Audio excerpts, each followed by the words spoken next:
पहाटे अवयव निकामी झाल्याने चौघांचा मृत्यू, एकाच कुटुंबातील चौघे जागीच गेले. भयंकर प्रकार, कारण जाणून हादराल. कर्नाटकातील रायचूर जिल्ह्यातील कल्लूर गाव शांत, साधा आणि शेतीवर जगणारं गाव. या गावात राहणाऱ्या एका शेतकरी कुटुंबासाठी ती रात्र इतर दिवसांसारखीच होती. दिवसभर शेतात काम करून सगळे घरी परतले होते. घरात साधं जेवण बनलं होतं, चपाती, मटण आणि कोशिंबीर. त्या रात्री कुटुंबातील सर्व सदस्य एकत्र बसून जेवले. घरात कुठलाही तणाव नव्हता, कुठलीही भांडणं नव्हती. हसत हसत गप्पा मारत सगळ्यांनी जेवण केलं. ही त्यांची शेवटची एकत्र बसून केलेली जेवणाची वेळ असेल याची कल्पना कोणालाच नव्हती. जेवणानंतर सगळे झोपायला गेले. गावात शांतता होती, बाहेर अंधार होता, घरात सगळे गाढ झोपलेले होते. पण मध्यरात्रीनंतर अचानक काहीतरी विचित्र घडायला सुरुवात झाली. घरातल्या सदस्यांची प्रकृती अचानक बिघडायला लागली. कोणाला उलट्या सुरू झाल्या, कोणाला पोटदुखी सुरू झाली, तर काहींना श्वास घेण्यास त्रास होऊ लागला. सुरुवातीला हे साधं काहीतरी असावं असं वाटलं, पण काही मिनिटातच परिस्थिती गंभीर झाली. घरात एकच गोंधळ उडाला.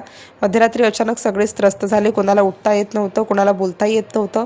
त्या घरात भीतीचं वातावरण पसरलं. परिस्थिती इतकी गंभीर झाली की कुटुंबातील सदस्यांना मदतीसाठी हाक मारण्याची ताकद उरली नाही. गाव शांत झोपेत असताना त्या घरात मृत्यूशी झुंज सुरू होती. रात्र पुढे सरकत होती. वेळ जसा जसा जात होता तशी तशी प्रकृती आणखी खालावत होती.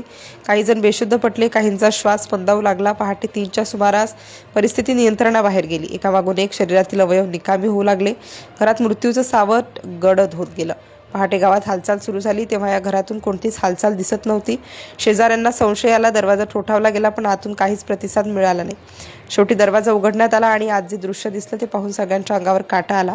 घरात 4 जण बेशुद्ध अवस्थेत पडले होते. तातडीने मदत बोलावण्यात आली, पण तोपर्यंत खूप उशीर झाला होता. डॉक्टरांनी तपासणी केली आणि एकामागून एक मृत्यूची पुष्टी झाली.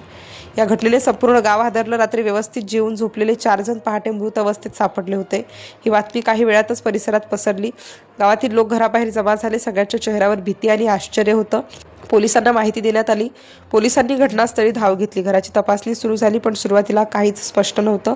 मृतदेह शवविच्छेदनासाठी पाठवण्यात आले. जेवणाचे नमुने तपासणीसाठी गोळा करण्यात आले. नेमकं काय झालं याचा शोध सुरू झाला. या दरम्यान कुटुंबातील एक सदस्य गंभीर अवस्थेत असल्याचं समोर आलं. त्याला तातडीने रुग्णालयात दाखल करण्यात आलं. घटनेमागे नेमकं काय याबाबत वेगवेगळ्या चर्चा सुरू झाल्या. काहींनी विषबाधेचा अंदाज व्यक्त केला, तर काहींनी इतर शक्यता मांडल्या. पोलिसांनी अन्नाचे नमुने फॉरेन्सिक तपासणीसाठी पाठवले. अहवाल आल्यानंतरच सत्य समोर येणार होतं. ही घटना इतकी धक्कादायक होती की संपूर्ण रायचूर जिल्ह्यात भीतीचं वातावरण पसरलं. रात्री जेवण करून झोपणंही लोकांना धोकादायक वाटू लागलं. शेवटी पोलिसांनी प्राथमिक माहिती दिली. अन्नातून विषबाधा झाल्याचा संशय व्यक्त करण्यात आला. या घटनेत मृत झालेल्यांची नावे समोर आली. भीमण्णा बागली वय 60 वर्ष, त्यांची पत्नी इरंबा वय 54 वर्ष, मुलगा मल्लेशा वय 19 वर्ष आणि मुलगी पार्वती वय 17 वर्ष.